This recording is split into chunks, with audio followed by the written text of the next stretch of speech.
This is the Morning Drive Podcast from Double T 97.3, presented by Cantex Roofing and Construction. I'm Mike Hebert, owner of Cantex Roofing and Construction. Every day is game day, and we'll get it right when it comes to your roofing, construction, windows, and mirrors. Call Cantex Roofing and Construction today. Together, we are one serving you. Hey, good morning. It is the Morning Drive on Lubbock Sports Station, Double T 97.3 and DoubleT973.com with Jamie Lent and Jeff McGuire and Chuck Heinz. Robert asked this question. This is really regarding the men and their Big 12 tournament play next week. Chuck, why wear yourself out in the conference tournament to lose in the first round of the big tournament? Well, I mean, first of all, if you lost in the first round of the, quote, big tournament, that'd be a major disaster because you're going to be at least a 4 seed, I would think, at least at this point. I mean, you probably even if the tournament was being, the selection show was today or maybe even yesterday, you might have been a 3 seed. Possibly. It'd be right there on the edge between a 3 and a 4, probably. Yeah. If not a 3, then the highest of the 4. And by getting yourself, if you're able to do it, I mean, you're still not out of the woods yet, but you're in a heck of a lot better position today than you were a week ago in terms of getting the double bye. You would play 3 games, and I realize still 3 games is a challenge. But right now, as far as the tournament is concerned, for the women to win, they would have to win Thursday, Friday, Saturday, and Sunday. So that's a big. I mean, playing one less game is a big difference. I've always felt like, and this just may be just me, that basketball and baseball are a little bit different in this regard. I don't feel like many teams, and again, you're allowed to disagree with me, Chuck. I don't feel like many teams that just wear themselves out playing well in the conference tournament, and and then they go on to the NCAA tournament, and you're like, yeah, that's because they had a deep run in the ACC tournament or whatever. Or I'm sure it's happened a little bit, but you get a full, you get a week 5 off. days. Yeah. It just doesn't. On the baseball side of things, I think you can overuse your pitching staff, and it can affect you. But I don't feel that way about the basketball side of things as much. Okay, I think it's possible, and obviously somebody could get hurt or tweak an ankle or whatever, but I don't know. I mean, I think there's been a lot of teams that have gone on to make it to the Final Four and win national championships that probably did really well in their conference tournaments too. Yeah, absolutely. I mean, I'm not as worried about wearing ourselves out. Okay, now, are you a team, because of your lack of depth, that maybe has to worry about that a little bit more than other teams? Maybe so, but I think that you showed on Saturday you played more guys in that game. More guys had significant minutes. I know 2 of the guys had only 3 minutes or so, and then you had LaJuan Watts battling foul trouble or whatever, and he didn't play his normal amount of minutes, but you had other guys playing, so it's almost like now that JT Toppin is gone, you have found it necessary to play more guys. Yeah, I mean, Christian Anderson played 31 minutes, and he's a guy that you've been steadily playing at 38, 39, 40 minutes. And I think that was also because of foul trouble. Yeah. He struggled. He dealt with foul trouble in the game. Yeah, I mean, I don't think that was resting him. I think that was foul trouble. Yeah, you're probably right about that. Didn't he have? He had 4. 4 early on, and can't remember when it was. Seems like there was 16 minutes left in the game or something. Yeah, and Petty got himself. He had 3 with 4 fouls when the game ended. But Tyree Bryan played 24 minutes. Josiah Mosley played almost 22 minutes. So it's good that you had those guys. Good that they could come in. No question. That you could utilize them and that they could step up and kind of hold the charge, so to speak. That's why they're on the team, right? Yeah. I mean, the plus minus for Tyree Bryan was 0. Okay, and the plus minus for Josiah Mosley was just 6. But for the others, I mean, it was positive with the exception of Bamboye. His 19 minutes was -1. That a little concerning, but kind of is what it is there. All right, Lady Raiders win yesterday, and they win their 12th game in conference play. And for a team that was picked to finish 13th, it's pretty doggone good. And they went 25. They won their 25th game of the season as well. So they go 25-6, 12-6 in Big 12 play.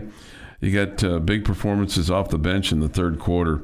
The game was a little bit in jeopardy at the half as Tech trailed at the half, 27-25. So you would say big time in jeopardy. And then you get 15 off the bench in the third quarter, including 6 from Adley Blacklock. And then you get a big 3 from Sydney Love, and Jada Malone contributed as well. But for Blacklock, she hits a 3, and then she gets fouled with 0.6 seconds left in the third quarter. Incredibly dumb foul. And Incredibly dumb. And then goes to the free throw line and hits 3. Boom, boom, boom. But there was a play. You're down 34-29, about 5:29 to go in the third quarter, and Arizona State's got the ball, and Tech gets a stop, and that was just a huge stop. And then you come back, and you're able to get a 3, and then you go on to finish out the quarter, you go on an 18-2 run and take a good lead going into the fourth quarter, and frankly don't look back after that. The concern coming out of the game is that Stella Collins had to leave the game before halftime. She collided with an Arizona State player, and there was I think she just ran into her. There was no foul, or they didn't even look at it. And I don't know her status, but you would think that it was concussion related, just in terms of how it went and how it looked. She came back for the senior day activities because she's one and done here, and just looked groggy. You know how people look; she looked groggy. So hopefully she'll be able to be okay to play on Thursday when the Lady Raiders will play. They'll play Thursday morning at 11. They're in Kansas City in the Big 12 tournament, so they'll get one of the byes, and they'll play the winner of Kansas State and Cincinnati. You lost to K-State at home, and probably one of the most disappointing losses of the season. And then you beat Cincinnati on the road in a game that you didn't play your best, but you won.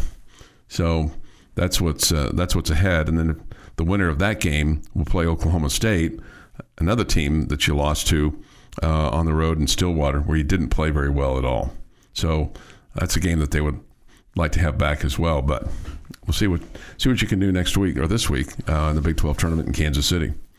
So 12 wins, going to head to the tournament, get 25, and doing some stuff that you haven't done since the early 2000s. Really good stuff. The Morning Drive podcast from Double T 97.3 is presented by Cantex Roofing and Construction. Morning here on the Morning Drive. Today is Monday, March the 2nd, 2026. With this day in sports history, here is Jeff McGuire. Starting in 1962. Any basketball historians here? It's a big one. Go ahead. I have a feeling I know, but I'll try. Is this the opening of Allen Fieldhouse? This is not the opening of Allen Fieldhouse. Okay. Bigger than that. 1962. Philadelphia center Wilt Chamberlain. Oh, he scores 100 points. Scores 100 points. Surely Allen Fieldhouse is older than that, isn't it? It is. It was like, I want to say it was 1957. Okay, well, barely then. Okay, Yeah. I would have guessed it was way older than that. I want to say. I'll double check that. And the win over the Knicks, and the 169-147 win. 36 for 63 from the field, 28 of 32 from the free throw line. 36 of 63. It was March 1, 1955, so I wasn't too far off. 1966, Chicago Blackhawks right wing Bobby Hull becomes the NHL's first two-time 50-goal scorer when he skates in a 5-4 win against the Detroit Red Wings at Chicago Stadium. 1988, the Flaming Basketball is adopted as an NBA franchise's Miami Heat's official logo from over 13,000 entries. Mark Henderson submits the winning entry. Wonder what he got for that. I would hope at least tickets. Yeah.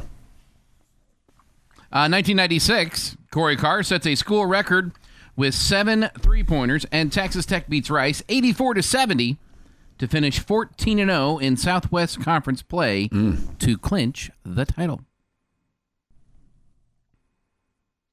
And in 2012, Major League Baseball confirms that the postseason would be expanded from 8 to 10 teams with an extra wild card from each league. You cool with where it is right now in terms of... Sure. Yeah. I think it's good. I like it. Okay. It is National Banana Cream Pie Day. Okay. So watch out. They'll be flying around everywhere. Have you ever had it? Yes. Okay.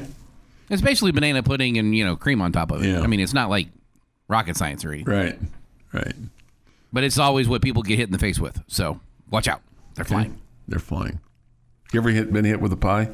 I've never been hit with a pie. I don't think that would go well. Okay. I haven't either. Haven't even put myself in position to, like, hey, if you do this, you can throw a pie at me. Seems like one of those things like pushing people in the pool or in the pond or in the lake that is not nearly as funny as it is on television. I think if you get hit in the face with a pie, it's kind of one of those things where, hey, if this happens, you can hit me with a pie in the face, as opposed to if Jeff's what happens.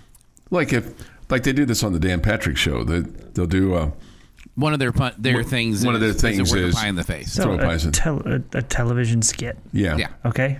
I mean, that's, as I said, not nearly as funny as it is when it's on television. What other time would that be cool? Oh, it wouldn't. It wouldn't. Yeah, I'm right there with you. Yeah, it wouldn't. The being thrown in the pool, though, I've been on both sides of that a lot, especially growing up. I think it's one thing I'm with. I mean, I haven't been thrown in as an adult in quite some time. I mean, it's fine if you don't have. Oh yeah, your wallet and your phone in your pocket. I mean, if you're out there in your swim trunks, that's just playing at the pool. Yeah. It's another thing if you're fully clothed. Big time birthday today. Okay. Happy birthday, James Gray, who turns 59. But Jamie can tell me who other's birthday is today. What's today's date? Today is March the 2nd, 2026. I cannot. John Bon Jovi turned 64 today. And that's why you're playing all the Bon Jovi That's why we've been playing all the Bon Jovi songs. Okay, good stuff. Luke Combs is 36. Rebel Wilson, 46. Daniel Craig is 58. Tua Tagovailoa is 28. Bryce Dallas Howard is 45. Ben Roethlisberger is 44. Reggie Bush, 41. Former Texas Ranger Dolis Garcia is 33. And Ron Gant is 61. Has he signed with anybody? Cardinal? No. He's with somebody. I don't remember where he signed with. Braves, maybe? I'm getting ready to tell you here. Yeah, Phillies. Okay, I was going to be wrong. I was thinking the Mets or the Blue Jays, but it's the Phillies. And on this day, 1836, during the Texas Revolution, a convention of American Texans meet at Washington on the Brazos and declare the independence of the state, of the independence of Texas from Mexico. The delegates chose David Burnett as provisional president and confirmed Sam Houston as the commander-in-chief of the Texan forces. The Texans also adopted a constitution that protected the free practice of slavery, which had been prohibited by Mexican law.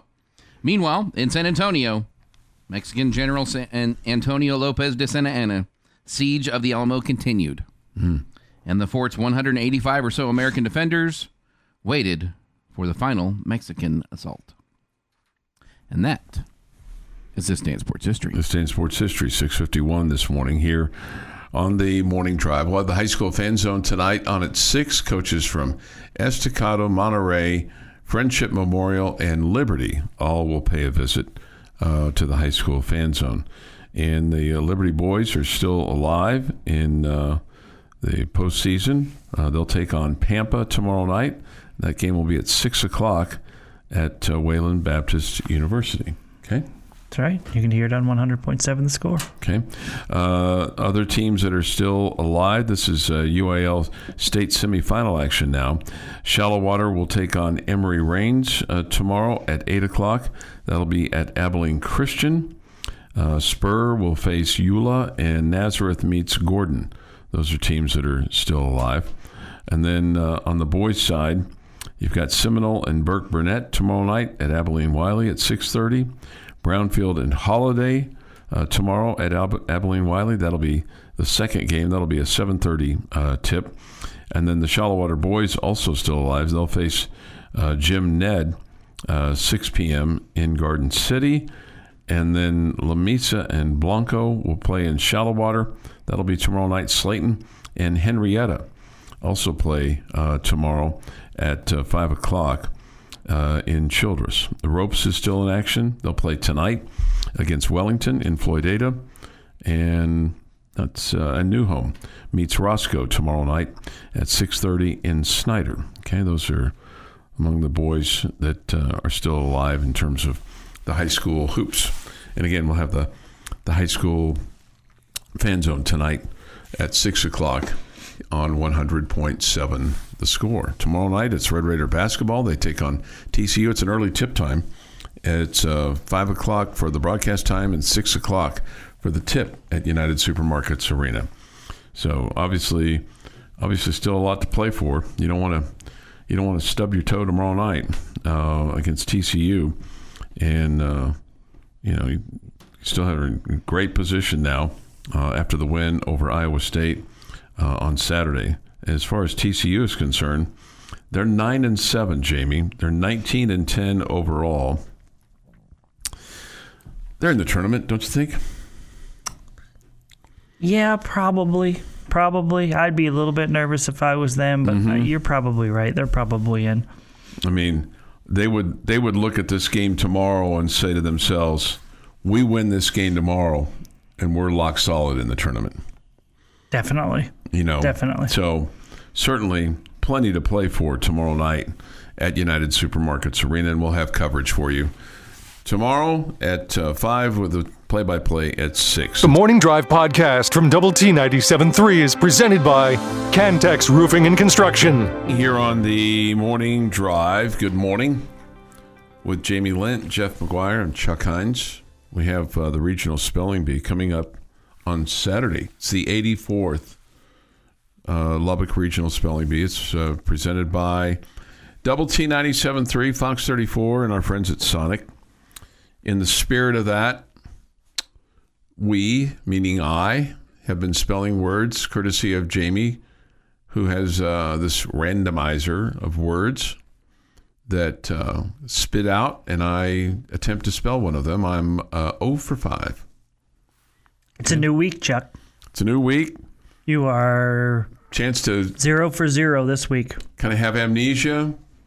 Going to take on the Joey McGuire, Grant McCaslin, Krista Gerlich, Tim Tadlock. We're just trying to go 1-0 today. Okay. There you go. Just try to go 1-0.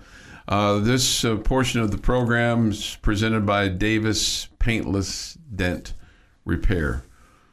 I will try to make this as painless as possible by spelling it correctly today. Okay. Okay. Today's random word that I forgot to text to Jeff. The definition of today's random word is unable to think clearly, confused, or perplexed. Oh, man. Today's word is befuddled. Befuddled. It's another one of those words that kind of you go, Okay, I think I got this. I think you do too. I'm often befuddled, and sometimes random words. I befuddle. Sometimes I befuddle people too. Befuddled is BEFUDDLED. Befuddled. There we go. Now we're talking. New month, new week, new day. New Chuck Heinz. New Chuck Heinz. All right. Looky there. Look at there. Now Chuck is 1-5. See, he's 1-0 this week. I'm 1-0. Right. I'm 1-0 this week. Okay. All right. So that a little activity brought to you by our friends at Davis Paintless Dent Repair, and you're invited to come out on Saturday morning. The program gets underway at 10 o'clock at the YWCA as some youngster, young man or young woman, will win a trip to our nation's capital and the Scripps National Bee, okay, which takes place later this year, right around the end of May, 1st of June, right in that time period. Don't have the exact date of that event, but you got to go through the local and then the regional and then the national bee. Okay. All right. Can we do an announcement where the first one that shows up at the studio gets to throw a pie at Chuck's face? That doesn't seem very nice. Well, I would think that we're going to, if I'm going to take a pie in the face, which, maybe at some point in time I'll be stupid enough to agree to do something, it's going to be a little bit more difficult than just the first one that shows up here. Okay. Okay. Okay. And I'm gonna specify the pie if we were to ever do such a thing, but I doubt that. So you would want like apples in it? Or cherry or rhubarb. I mean, if it was going to be chucked in my face, I think I would just take the whipped cream pie. Okay, yeah, it would hurt less. Right? I'm not going to eat it anyways. Right. I mean, are you going to pick it up off the ground and grab a spoon and get after it? Depends on, I mean, if there's a plastic sheet down, I might. I don't think when you get a pie in the face, you're really planning on eating the leftovers. Okay, all right, yeah. This question, and this is for the ladies on the ladies' side. If Tech were to win the Big 12 tournament, could they get as high as a 4 seed and be a host site? It's probably what it would take.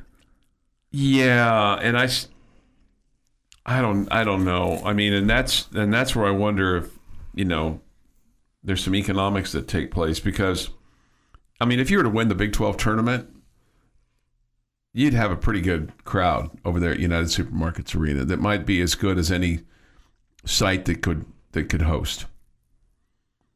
So I just don't know if you can get that high. I just don't know. I mean, boy, I'd love for it to be a problem for them, for the tournament committee to figure out what to do with the Lady Raiders. That'd be a great problem to have. But you got a lot of work to do next week. I mean, you have to win 4 games essentially in 4 days to do that. So you play. The good news is, I guess this is good news. You're going to play Thursday at 11. If you win Thursday, you'll play Friday at 11. And then if you win Friday, it's the first game on Saturday, and that would be a 3:00 tip.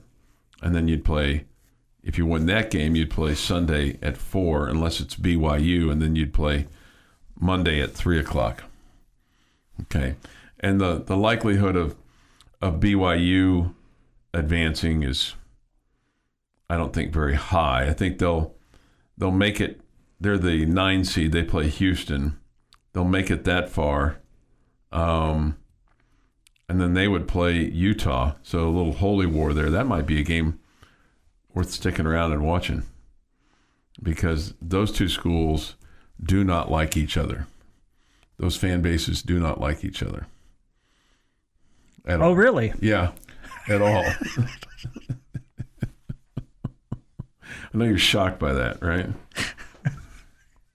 About 45 minutes apart. Well, I just would have thought they'd have been a little nicer to each other, but they're not. They're not. They're not at all. You're shocked by this? I'm not shocked by it. Sure sounds like it. It's just. It's fascinating. It's all those things, right?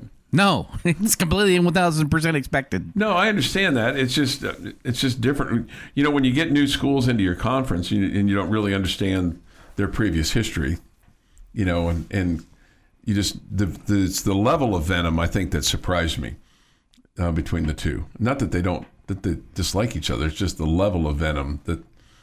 I mean, they share a religion, but they don't share.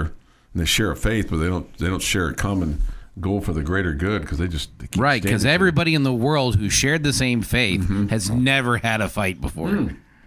No, I got you. Man.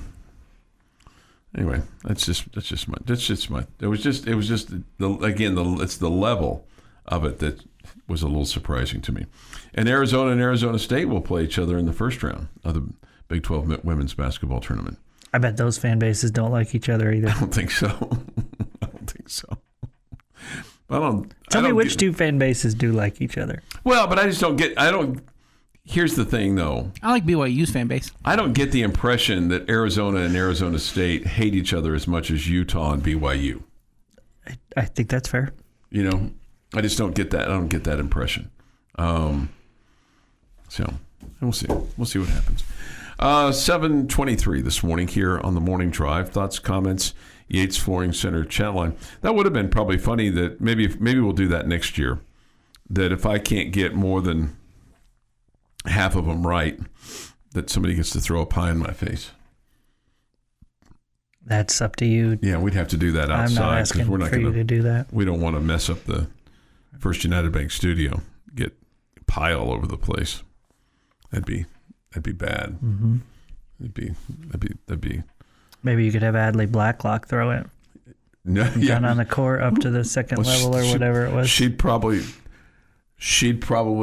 hit me from half court to where my little position is there on the sideline. I mean, let's be honest. If anybody's going to get to hit him with a pie, though, it's probably going to be Fink. He would, he would revel in that opportunity. No, yes. He would miss on purpose. I don't think so. He would miss on purpose. Well, we've heard about their free throw shooting. Chuck might be safe.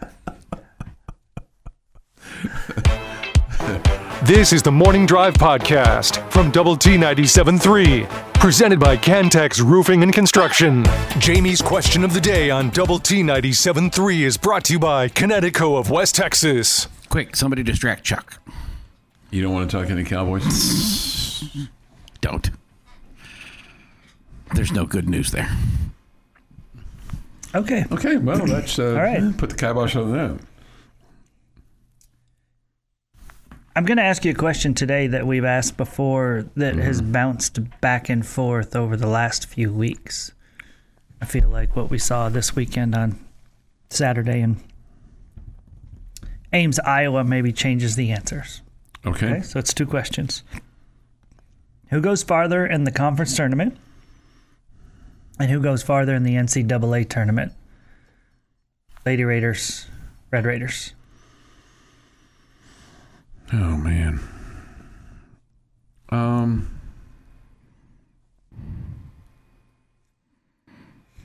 feel like the men do at this point. I'm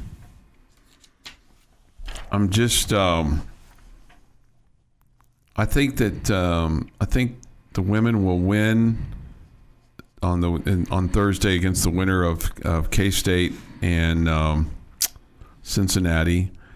I do think you'll beat Oklahoma State, so that would put you playing on Saturday for the right to play for a Big 12 championship. Okay, so I guess I'm going to change my answer.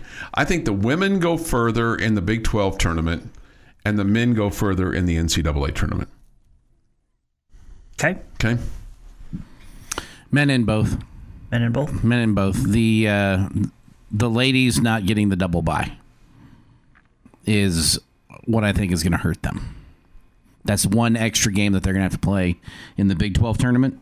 I think they're talented enough to win the whole stinking thing on the Big 12 side. They've proven they can beat the top of the league. But that one extra game that they're going to have to win that the men won't, because I also think the men are good enough to win the Big 12. That was the determining factor for the Big 12.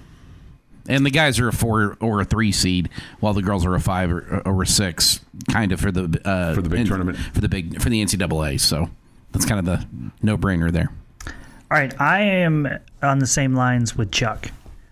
I like the matchups early for the Lady Raiders. I also think there's a greater desire to win on the women's side in the Big 12 tournament than there is on the men's side. Okay? And so I think that factors into this. And let me put it to you this way. I think the women are going to get to the semifinals. I think they have a great chance to do that. I don't know that I think the men are going to get to the semifinals. So I think the women in the Big 12 tournament, I do think the men in the NCAA tournament. Although I just have a really bad feeling about the NCAA tournament on the men's side. Really? I don't know why. But I Is this going to be every Big 12 team in it? well, that doesn't help. Yeah, I don't know. I don't know. But I love the way that team is playing right now. I'm excited about the way that they're playing right now. I'm excited about the way that they've been able to take who they were and tweak it and still be a really, really good basketball team. I love the mental toughness that Grant McCaslin instills in his team. And I still think, I mean, if you look at the game on Saturday, I don't think you played your best basketball game. You still won that game. So I love the Lady Raiders' veteran presence, which I think gives me a lot of hope for the postseason. Mm-hmm. I definitely would like to see Bailey clicking more on all cylinders moving towards the NCAA tournament because she's so incredibly important to this team. But, yeah, I think the ladies have a stronger desire in the Big 12 tournament. And again, I like those first two rounds that they're playing. I know they don't have to play in the very first round, but I see them getting to the semifinals. And then let me just tell you this. I mean, if you have to play TCU, I mean, you've beaten them once. Yeah. You've beaten everybody that's in front of you. Yeah. So, if you, put yourself in that spot, you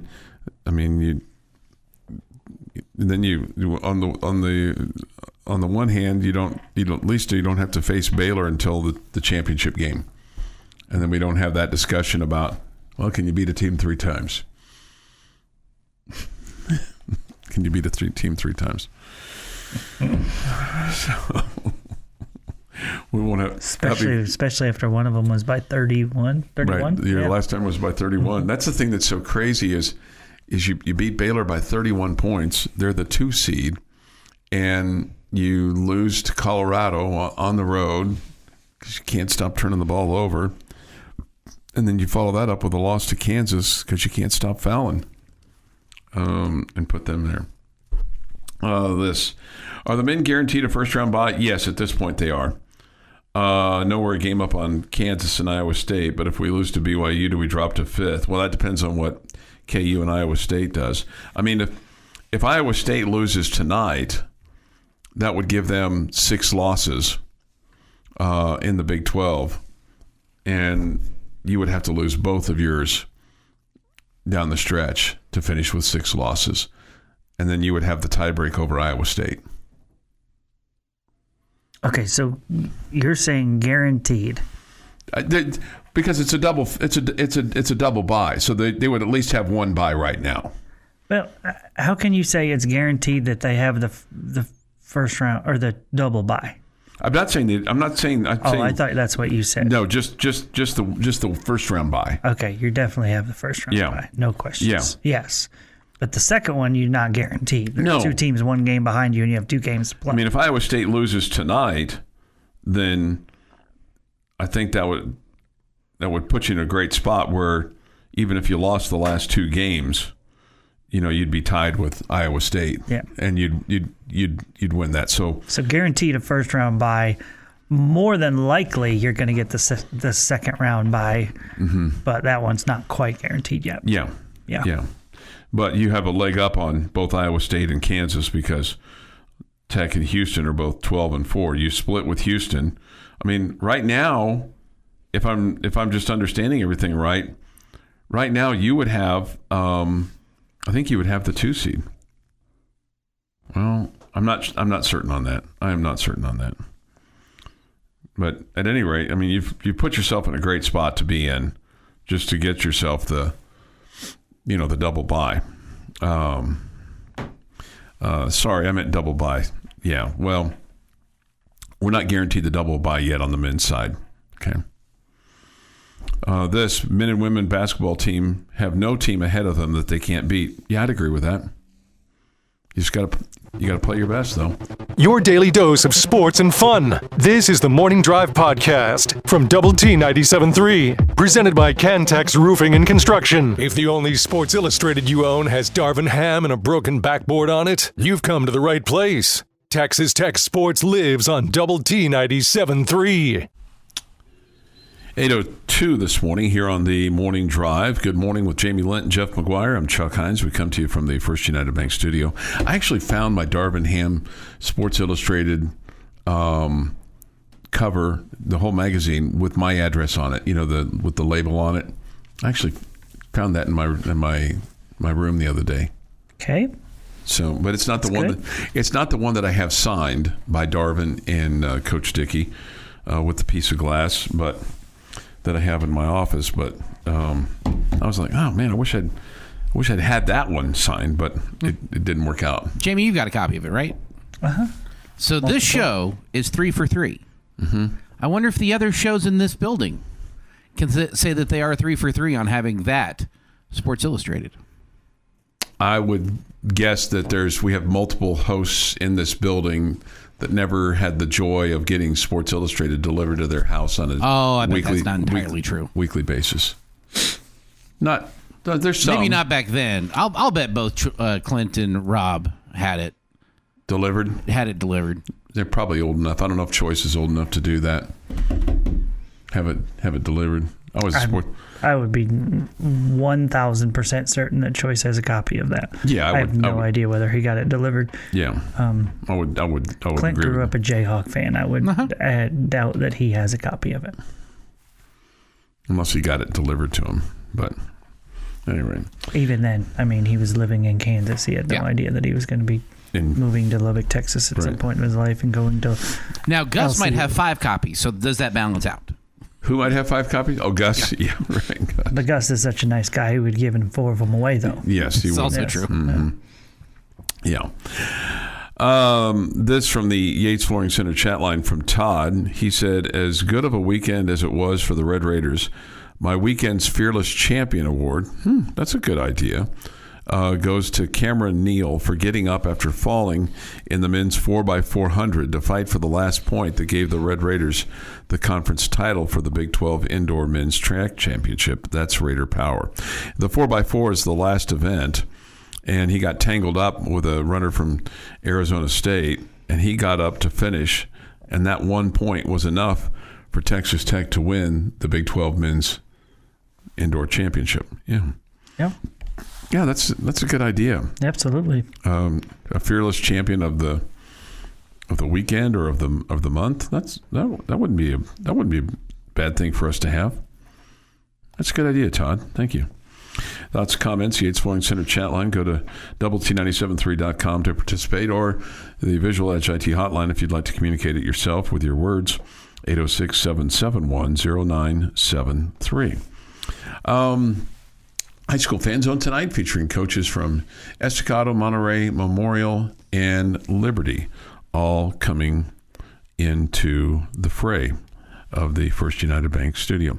What is your assessment of Texas Tech baseball after now 3 weekends of play? Positive steps in the right direction. It looks like a team that has improved in a lot of different areas, but until you start playing and beating a little bit tougher competition, you're probably just anxiously optimistic, but not 100% certain. Has anything surprised you yet? I'm surprised at how many good arms you have that I'm confident with coming out of the bullpen. Okay. All right. But the hitting is this is what you expected, right? Yes. Yeah. So coming up this week is Penn State. That'll be Friday, Saturday, and Sunday. Are they better than we would think? I mean, they're a Big Ten team, obviously, but they're a northern school. I don't think they're great. I don't think they're a postseason team, but they are at least a Power 4 team. And then after that, you'll play a week from tomorrow, UTSA on Tuesday and Wednesday, and then it's conference play. UTSA was in the Super Regionals last year and they won the Austin Regional, beat the Longhorns twice, and I think they're better this year than they were last year. Those are going to be two really tough games for the Red Raiders next Tuesday and Wednesday. Okay. And then conference play begins on March 13th, 14th, and 15th. Next Friday. Yeah, with Kansas coming to town. Yeah. Yeah. So, I mean, it's almost here in terms of the your conference season. So we'll see. See what 5 games before you get to them. Yeah, 5 games. Mm-hmm. So, do you expect any big adjustments? Mm-mm. No. Okay. No. I mean, you think they should adjust on? No. You've talked about the concern that you have over at third base, but I don't know what you just need. You just need reps over there. Yeah, I think so. Mm-hmm. Okay. And then and you don't have anybody else that's pushing for the position. So who would be your pitching star right now? Is it Perko?